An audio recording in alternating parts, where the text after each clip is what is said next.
नमस्कार सांग माने मु ज्योति ज्योति होम किचन आउ गोटे सुंदर रेसिपी पे स्वागत जनाऊँगी। आपण माने पिठा तो बहुत प्रकार खाइथिबे, अटारे भी बहुत प्रकार खाइथिबे। ए अटारे उत्तम तैयारी करी खातु देखिबे आपण समस्त को बहुत पसंद आसीबो। छोट टू बड़ समस्त को भल लागिबो। सेथि पई मु कोन कोन सामग्री नेइची देखंतु। मु सुजी हाफ बाउल नेइची, सेथिरे किछि पानी देली सुजी को भेदिबा पई माने फुलिबा पई मु छाड़ी 15 मिनिट। देखो मु सुजी फुलिबा 15 मिनिट कभर करी छाड़ी। 15 मिनिट पर मु आपण मानकु देखि दउची। 15 मिनिट पर देखंतु सुजी भल से फुली सारलानी।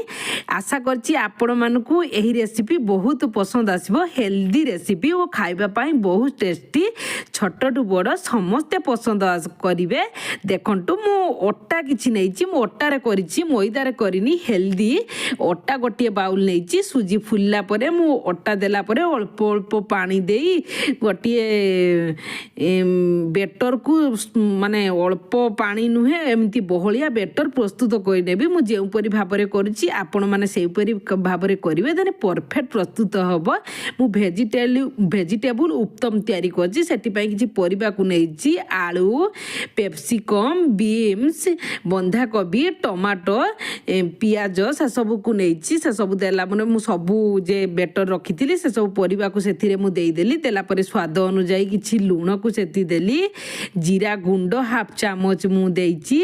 एबे सेथिरे लंका गुंड मु हाफ चामच देली। लंका काटिकी भी देइची, आपण माने निज निज पसंद र देबे। एबे मु सेथिरे गरम मसला हाफ चामच, धनिया गुंड हाफ चामच देली। से सब देला परे मु देखंतु भल से परिबा होउची जे देइथिली ए बेटर को भल से गुळेई देली। एबे टेस्टी लागिया पाई मु देखंतु लेंबू हाफ चामच को लेंबू गोटिए को चुपोड़ेई देली। आपण माने स्किप मध्य करि पारंती। लेंबू देले खट्टा लागिबो, टिके टेस्टी लागिबो। सेति पई हमें दही दउ नै, सेति पई टेस्टी लागिबो। सेति पई मु देइची। एबे भल से लेंबू देला परे मु गुळेई देली। बेटरटी देखंतु बहुत गाढ़ा लागुची, सेति पई आउ किछि अल्प मु पानी देली। पानी देला परे मु भल से गुळेई देबी। आशा करूची आपनकु एही रेसिपी बहुत पसंद आछियो। जदि पसंद आसे वीडियो को प्रथम रु शेष पर्यंत देखिबे। मु केमिति प्रस्तुत करिछि। याकू स्कूल टिफिन ले देई पारंती, किंबा आपण माने इवनिंग स्नैक्स हो किंबा जलखिया हो जेपरि भाबरे खाई परिबे। हेल्दी हबो, खाइबा पई बहुत टेस्टी लागिबो। देखंतु एबे मु प्रस्तुत करबी। प्रस्तुत करिया पई मु कढ़ाई रे किछि तेल को देली। आपण माने घी रे मध्य करि पारंती। तेल देला परे जे रखितिली उत्तम पई सबु वेजिटेबल देई ताहाकू सेथिरे मु देई देली। 2 चामच देला परे मु देला परे ता ऊपरे मु पियाज और टमाटो देबी। सेति पई मु पियाज और टमाटो रे जीरा गुंड, चाट मसला और लूण ए स्वाद अनुसार गुळेई देली। सेति देला परे ता ऊपरे भल से देई देली। देखंतु देई देली। या देले खाइबा पई आहुरी टेस्टी लागिबो। आपण माने स्किप मध्य करि पारंती। तापर कवर करी मु सिजिबा पई परिबा देइचे। सिजिबा पई मु 2 मिनिट छाड़ीथिली।